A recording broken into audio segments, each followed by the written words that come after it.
أعوذ بالله من الشيطان الرجيم. بسم الله الرحمن الرحيم. اللهم صل على محمد وآل محمد. اللهم صل على نور الأنوار وسر الأسرار وترياك الأغيار ومفتاح باب اليسار سيدنا محمد المختار وآله الأطهار وأصحاب الأخيار عدد نعم الله وإفضاله. Pertama-tama kita ucapkan syukur nikmat atas Allah yang telah berikan kepada kita, yang sampai sekarang nikmat ini terus berjalan kepada kita, terus diberikan kepada kita. Dan yang kedua juga kita tak lupa salawat kita salam kita haturkan kepada junjungan Nabi kita baginda Muhammad Sallallahu Alaihi Wasallam. Yang terhormat Sahibul Bait, Ibu Wati, Pak Bagas, yang insya Allah selalu diberikan kesehatan, Ibu Wati beserta keluarga. Dan yang terhormat juga Ustaz Ahmad Marzuki Amin. Semoga Ustaz, guru kita semua beserta keluarga selalu juga diberikan kesehatan, diberikan panjang umur, serta selalu diberikan kesabaran dalam menjalani dakwahnya. Amin. Pada malam hari ini, pada malam Minggu yang insya Allah diberkahi oleh Allah Subhanahu Wa Taala, kita akan mengadakan atau membahas satu tema yang sedang viral. Ya, ini terkait tentang polemik seputar nasab dzurriyyah Rasulullah Sallallahu Alaihi Wasallam. Kenapa kita bahas tema ini? Karena saya pernah baca juga, ini kan sempat viral sekitar sebulan atau 2 bulan yang lalu. Ada salah satu kiai dari Banten bernama Kiai Imaduddin Utsman Al-Bantani. Beliau ini menulis dalam karya ilmiahnya mengatakan bahwa ada salah satu nama dari nasab cucu Rasulullah atau dzurriyyah Rasulullah yang tidak ada atau tidak tercantum dalam kitab-kitab nasab. Itu dari kitab nasabnya itu dari abad ke-4 sampai abad ke-8.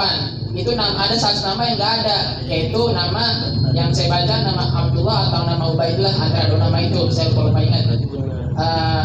Terus juga setelah abad ke-8 baru muncul itu nama. Nah, jadi ketika nggak ada itu nama di abad ke-4 sampai 8, beliau meyakini bahwa dzurriyyah Rasul ini terputus gitu. Jadi Habib-habib yang mengklaim atau mengakui dirinya itu adalah cucu atau benar Rasul itu hanya sebatas ngaku-ngaku aja gitu. Karena tadi statement dari beliau tersebut dalam karya ilmiahnya. Tapi nanti biar kita nggak dalam kebingungan, kita akan bahas pada malam hari ini insyaallah secara tuntas oleh narasumber kita, guru kita semua, Ustadz Ahmad Marzuki Amin. Sebelumnya kita sapa dulu Ustadz kita semua, Ustadz Ahmad Marzuki. Assalamualaikum warahmatullahi wabarakatuh. Waalaikumsalam warahmatullahi wabarakatuh. Bagaimana kabar Ustadz? Alhamdulillah khair walafiat. Alhamdulillah sehat. Sebelum juga kita masuk, saya lupa bahwa selamat berbahagia atas kelahiran Imam Ali Ar-Ridha, Imam ke-8, yang mana kita ketahui bahwa apabila Rasulullah dan keluarganya berbahagia, kita juga ikut turut harus berbahagia. Oke, saya ulangi lagi bahwa pada malam hari ini kita akan bahas tentang polemik seputar nasab dzurriyyah Rasulullah Sallallahu Alaihi Wasallam. Kita akan tanya-tanya kepada guru kita Ustadz Marzuki Amin terkait dengan tema perbincangan kita pada malam ini, yaitu seputar polemik tentang nasab dzurriyyah atau anak cucu Rasulullah. Saya yakin sedikit banyaknya antum sudah mendengar dan mengetahuinya. Terkait dengan masalah tersebut, kami semua berharap antum dapat menjelaskan tentang keluarga Nabi atau yang kita kenal sebagai Ahlul Bait Nabi dengan penjelasan yang agak detail serta ilmiah. Silakan Ustaz.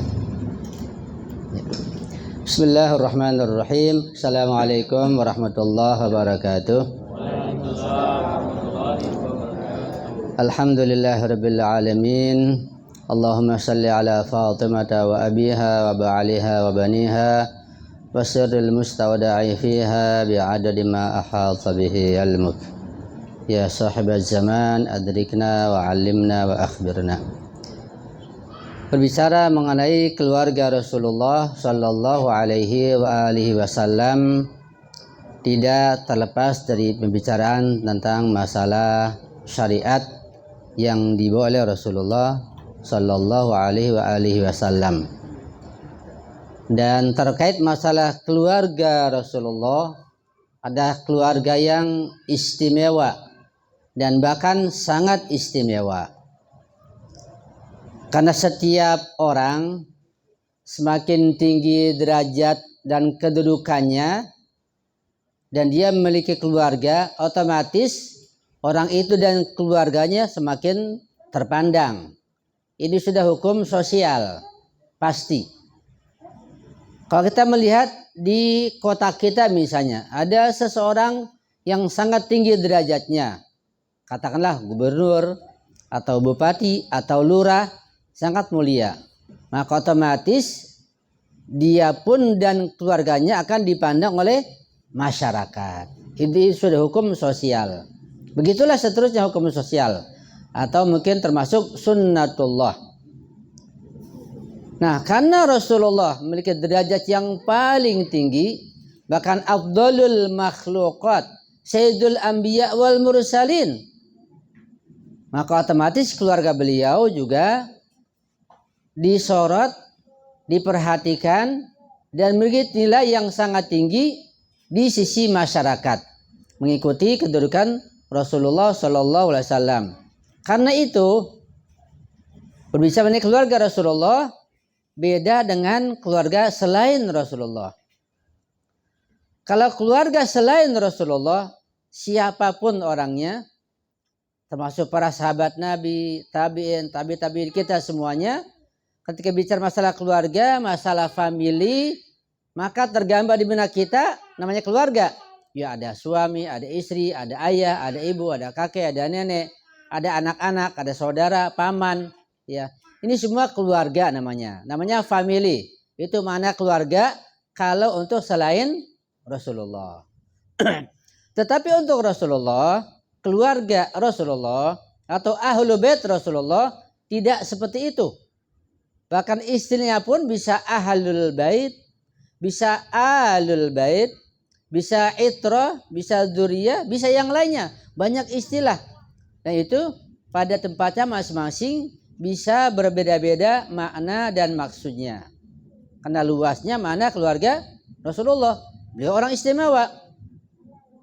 Secara singkat bahwa seorang ulama yang beliau dikenal sebagai seorang yang arif dan seorang mujtahid, dan beliau sudah wafat juga rahmatullah alaih, Sayyid Adil Al-Alawi, yang saya dengar langsung, mengambil dari berbagai riwayat secara singkat dari riwayat-riwayat yang ada tentang Rasulullah, tentang Nabi Muhammad dan keluarganya, maka beliau membagi kepada 4 golongan atau 4 bagian keluarga Nabi.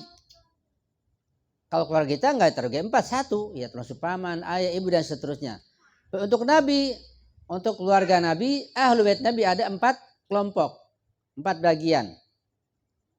Pertama adalah keluarga Nabi yang bil makna lam, dengan makna umum. Kedua, keluarga Nabi atau ahlul bait Nabi dengan makna al-a'am, lebih umum. Keempat, keluarga Nabi dengan makna al-khas, makna khusus. Keempat, keluarga Nabi dengan makna al-akhas, lebih khusus lagi. Untuk Nabi ada 4 bagian keluarga. Nanti kita lihat yang manakah yang termasuk dalam sholawat. Karena di surat kita sebutkan juga ada keluarga Nabi, nggak sembarangan. Allahumma salli ala Muhammad atau Sayyidina Muhammad wa ala ali Sayyidina Muhammad. Ada keluarga Nabi di situ. Keluarga yang mana? Perlu kita pahami. Pertama, keluarga bil ma'nal am, keluarga dengan makna umum. Keluarga Nabi tapi dengan makna al-am, dengan makna umum itu meliputi Nabi sendiri, ayah ibunya, kakek neneknya, paman-pamannya termasuk Abu Lahab yang kafir, semua istri-istrinya, keponakannya termasuk dalam keluarga bil ma'nal am. Satu. Yang kedua, keluarga bil ma'nal a'am, keluarga Nabi dengan makna yang lebih umum lagi, yaitu lebih luas lagi. Yaitu yang tadi, keluarga bil ma'nal am, kakeknya, neneknya, ayahnya, ibunya, istrinya, ponakannya semuanya, ditambah dengan zuriyahnya, anak keturunan beliau. Sampai sekarang, sampai hari kiamat yang sangat banyak, jumlahnya jutaan. Itu semua termasuk keluarga Nabi juga, tapi yang bil ma'nal a'am, dengan makna yang lebih umum lagi. Jadi jika ada seorang Habib, ada zuriat Rasul, sekarang ini dimanapun berada, mau di Indonesia, mau di Afrika, mau di mana, tersebar di mana-mana, mengaku sebagai keluarga Nabi, al-bait ini yang gak bisa disalahkan. Tapi yang bil ma'nal a'am. Nah, keluarga Nabi yang bil ma'nal a'am dan bil ma'nal a'am ini tidak termasuk di dalam sholawat tentunya. Karena ini orang khusus, ini yang disucikan oleh Allah. Tidak termasuk dalam ayat tathhir, surat Al-Insan, dan ayat-ayat yang lain yang banyak menyinggung tentang kesucian dan keagungan keluarga Rasulullah. Jadi sekali lagi, keluarga Nabi yang bil ma'nal am dan bil ma'nal a'am tidak termasuk di dalam lingkaran atau bagian dari sholawat Nabi dan ayat-ayat tentang kesucian keluarga Nabi. Enggak termasuk. Jadi demikian bahwa zurriyatur Rasul, para habaib, para sadat, para syarifat ini tidak termasuk keluarga Nabi yang ada di dalam bacaan salawat, tapi masuk keluarga dalam makna yang sangat umum. Yang ketiga, keluarga Nabi bil ma'nal khos, yaitu keluarga Nabi dengan makna yang khusus, yaitu Nabi dengan imam 12 orang imam. Dan Imam Ali bin Abi Thalib, Imam Hasan, Imam Husain, Imam As-Sajjad, Ali Jandal Abidin, Imam Muhammad Al-Baqir, siapa lagi? Imam Ja'far As-Shadiq, Imam Musa Al-Kadhim, Imam Ali Ar-Ridha yang kita adakan malam ini, ya, malam wiladahnya. Siapa lagi? Imam Muhammad Al-Jawad, Imam Ali Al-Hadi, Imam Daqiq, Imam Hasan Askari, Imam Zaman. Nah, keluarga bil ma'nal khos ini adalah Nabi dengan keluarganya dengan 12 orang imam ditambah dengan Sayyidah Fatimah Zahra. Jadi 14 maksum namanya. Ini keyakinan orang-orang Syiah Imamiyah bahwa keluarga bil ma'nal am adalah mereka yang mendapat predikat 12 orang imam. Yang keempat, keluarga Nabi bil ma'nal akhos, lebih khusus lagi. Siapa mereka? Yang termasuk dalam ahlul kisah. Siapa? Imam Ali bin Abi Thalib, Imam Hasan, Imam Husain, dan Sayyidah Fatimah Zahra. Nabi 5 orang. Ya, li khamsatun utfi bihim, yang dibaca di mana-mana. Orang-orang ini membaca li khamsatun, 5 orang. Ini keluarga Nabi bil ma'nal akhos, sangat khusus. Ini sudah pasti keluarga ini yang Allah sucikan dalam Al-Quran, di ayat tathhir, di surat Ad-Dahr, di mana-mana di Al-Quran, ya, puluhan ayat menjelaskan tentang keluarga Nabi. Ini maksudnya keluarga Nabi ma'nal akhos, itu yang Allah sucikan. Jadi keluarga Nabi ada 4 bagian, jangan disalahpahami. Ya. Kemudian mengenai keluarga Nabi, semua orang, semua ulama khususnya, semua kaum muslimin, tidak ada seorang pun yang menolak keluarga Nabi bil ma'nal akhos. Tidak ada seorang pun. Saya ulangi, semua ulama ahli sunnah, sunnah Hanafi, Syafi'i, Maliki, Mu'tazilah, semuanya. Semua ulama Syiah, semua ulama Wahabi, semua ulama, semua kaum muslimin tidak ada yang menolak keluarga Nabi bil ma'nal akhos. Bahkan lebih dari itu, semua mereka ini dan kita mengagungkan 4 di orang ini atau ashabul kisah ini, karena mereka orang yang sangat mulia, sangat agung. Imam Ali, Sayyidah Zahra, Hasan Husain, siapa yang berani menolak? Tidak ada.